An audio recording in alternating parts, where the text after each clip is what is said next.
Today, we're doing something very special. As some of you might know, I've been a creative freelancer for about 13 years now, working mostly between London and Paris on a variety of beauty and fashion shoots. Although photography is therefore especially dear to my heart, I love all forms of visual expression. And what better way to relish this visual art is in the form of an art book. So today, I want to open my treasure chest for you and show you 7 of my favorite art books. These will not only be photography related, but also show conceptual art, graphic design, or video game illustration. So whilst I'm putting on my Mickey Mouse gloves here, go set the video quality to 4K to see these books in all their glory.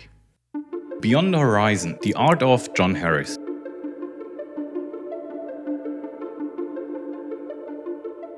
For the sci-fi enthusiasts of you, the name John Harris might already ring a bell, as his paintings have been frequently used for several book covers for the likes of Arthur C. Clarke, Isaac Asimov, or Frederick Pohl. Born in 1948 in London, Harris experimented with themes of monumental scale and space from early on in his career. Given that he matured his craft in the 1970s, shortly after America got the first man to the moon, his paintings of aerial landscapes, space travel, and imaginative realism seemed to hit the nerve of the time, as right after college he was commissioned by large corporations such as Philips and Shell to do illustrations for them. Beyond the Horizon is a collection of some of Harris' most famous and favorite works, collected and curated over 30 years of his career. His work is bold in its vision, as he depicted a future where humans are able to freely roam space, to build humongous spaceships and settle in the outermost perimeters of the explorable universe. Using just oil on canvas, his imagery is stark, saturated, and inspired by English romanticism, where humans usually take up just a tiny fraction of the image's space, showing that technology and otherworldly nature will have outgrown us in 1,000 years' time. That the future is not about us as individuals, but humanity as a whole, conquering the vastness of whatever's out there. The book is roughly 24 by 32 centimeters in size. Big fan of the metric system, by the way, and 160 pages thick. It gives a good amount of background information on Harris' career and work as well. It's more than a pure picture dump, but rather a well-curated and respectful homage to the man who inspired so many sci-fi movies, books, and video games. As with all the books in this video, I will leave a link for them in the description below, and I would encourage you to check it out. Next, we're going to my home turf, photography. Modern Color by Herzog.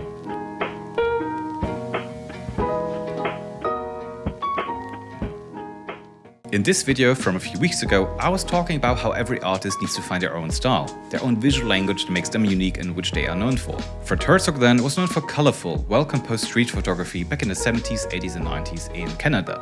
Growing up in Germany during the years of the Second World War, Herzog moved to Vancouver, Canada after the war ended. He lost both parents in the war, so there was nothing left in Germany to hold on to. In Canada, he studied popular photography magazines whilst working on a steamship to earn his living. 9 years later, in the early 1960s, he worked his way up as a photography teacher and instructor throughout several local universities, like the University of British Columbia. He had a walking route through Vancouver that enabled him to get to know the local people in his area and, over the course of several decades, work on a body of colorful street photography that he's known for today. Modern Color is an homage to Herzog's body of work, 320 pages of vibrant street photography in a 27 by 27 centimeter book. Herzog used color film at a time where street photography was predominantly associated with black and white imagery. He also used Kodachrome slide film, which was difficult to print but delivered exceptional color and intense saturation. Until the 1970s then, he was mostly unknown to the photography world. By then, he had wandered the streets of Vancouver for over 20 years and got to know every side alley and every local by name.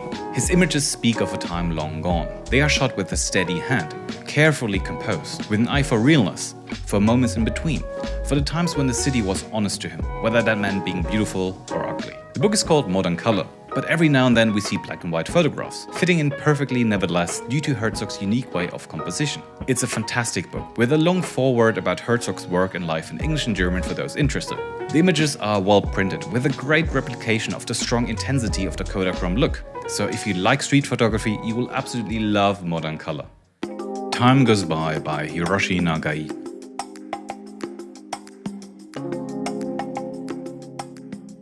Hiroshi Nagai was born in Japan, but developed a deep interest in Western culture, pop art and surrealism on a trip to the USA in 1975. His influences of the time, especially his day on the island of Hawaii, I'd clearly seen in his work and magnificently put to paper in this book. This is one of my favorite illustrators and therefore one of my favorite art books. Unfortunately, it's not easy to come by, as it has to be imported from Japan or found secondhand on sites like eBay. But if you can get your hands on it, you'll be in for a treat. Nagai's illustrations became cult classics over the years, channeling a Californian aesthetic drenched in an electric color palette, depicting a lifestyle influenced by everlasting sunshine and dazzling swimming pools. His images are clean, mostly devoid of humans, depicting clear, tropical sceneries, inspired by past times and yet so timeless. They are clearly inspired by pop art and surrealism, but he manages to find his very own unique spin that just doesn't age, making the scenes of summer truly endless. The book itself measures 22 by 29 centimeters and is quite thin at just 80 pages, but therefore full of charm. In between the illustrations, there are little poems sprinkled throughout, clearly inspired in their tone by Japanese haikus. The book is precise and clean and therefore very fitting to Nagai's art style. It leaves out endless forewords and unnecessary filler. The book is not a complete representation of his body of work, so it's worth checking out his wider portfolio online. Graphic Design 1890 to Today by Jens Müller. Whereas all the other books so far have been solely representative of a single artist, this is the first art book I want to show you, which is a curated collection of several artists' work. Published by Taschen as a single volume earlier this year, this is somewhat of the ultimate guide to the history of graphic design, from 1890 to today. Author Jens Müller is a renowned German graphic designer himself who curated this excellent collection. In typical Taschen format, this is a relatively small book in size, measuring just 16 by 22 centimeters, but therefore it packs a punch in length, with over 500 pages and more than 2,000 individual illustrations, all excellently scanned and remastered to fit modern standards.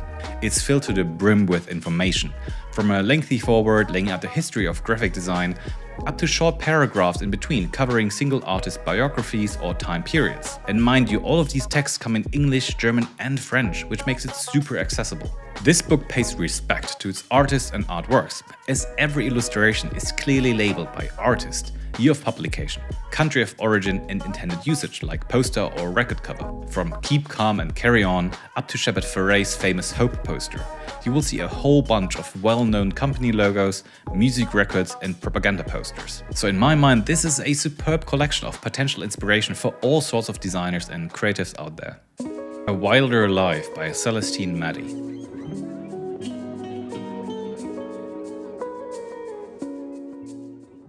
Now, this one feels a bit like cheating, as it's not quite an art book per se, but pretty artsy in its presentation and might give you some inspiration in a myriad of other ways. A Wilder Life describes itself as a season-by-season guide to getting in touch with nature, through recipes, DIY plans, adventure guides and in-season plant calendars. It guides through a whole year of conscious living alongside nature, from picking herbs in spring to blending your own perfume in summer, from how to prepare your garden for colder weather in the fall, up to pickling your harvest for winter. This book is natural in every way, with a clean design using mostly pastel tones and sensual photographs, showing that nature is as perfect or imperfect as it sees fit. This book is in harmony with nature throughout and thereby has an almost soothing effect on the reader. It rekindles a spark in you to take a step back, make yourself a herbal tea and live a more natural, untouched lifestyle. It measures 22 by 28 centimeters in size, is 272 pages long and printed on thick matte paper. Overall, a perfect present for yourself or a dear friend. I've put a link, as always, in the description below. The Sky by Yoshitaka Amano.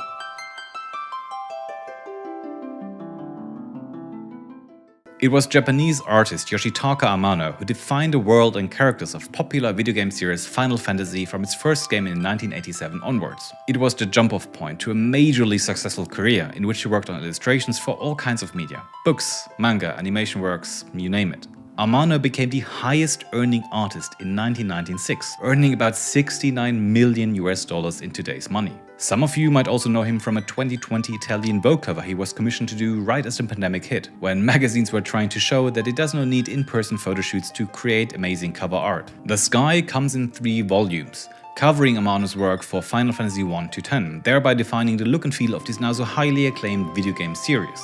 Final Fantasy's visual style was always predominantly inspired by European medieval culture, with other influences coming from mythical tales around the world, steampunk and Asian folklore.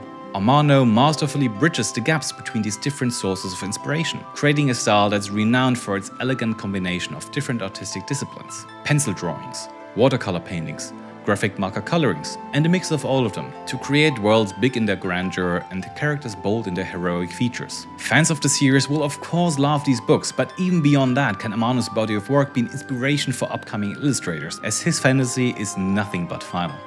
Excuse the pun. In total, all 3 volumes of this guide combined are 576 pages thick. The individual books have a size of 28 by 30 centimeters. There's a combined edition, the so-called slipcase edition, which comes in at 20 by 25 centimeters. As this edition seems quite pricey, I would encourage you to get the individual volumes if you can find them.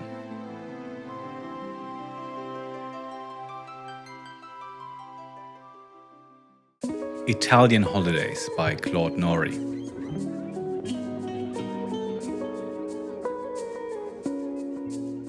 Sometimes it takes just a few words to paint a vibrant picture in front of your inner eyes.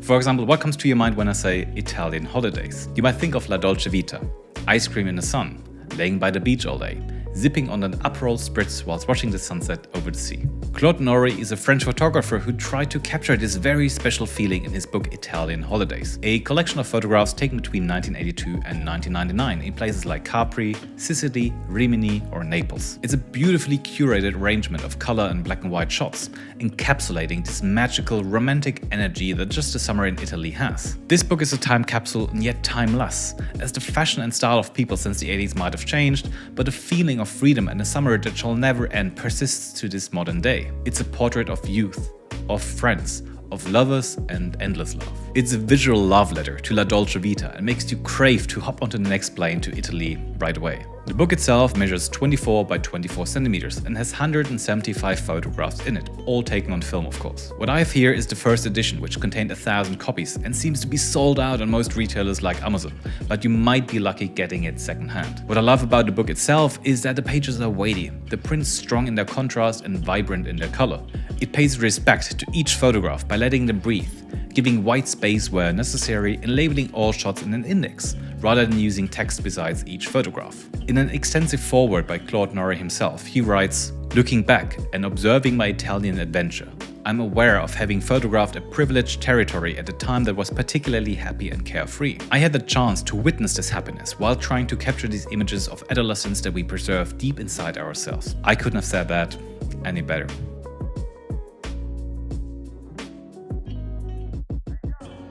I am planning to show more art books in the future, so hit subscribe to don't miss out on more content like this. For some other less artsy book reviews, have a look at this playlist. Thank you and see you next time. Ciao.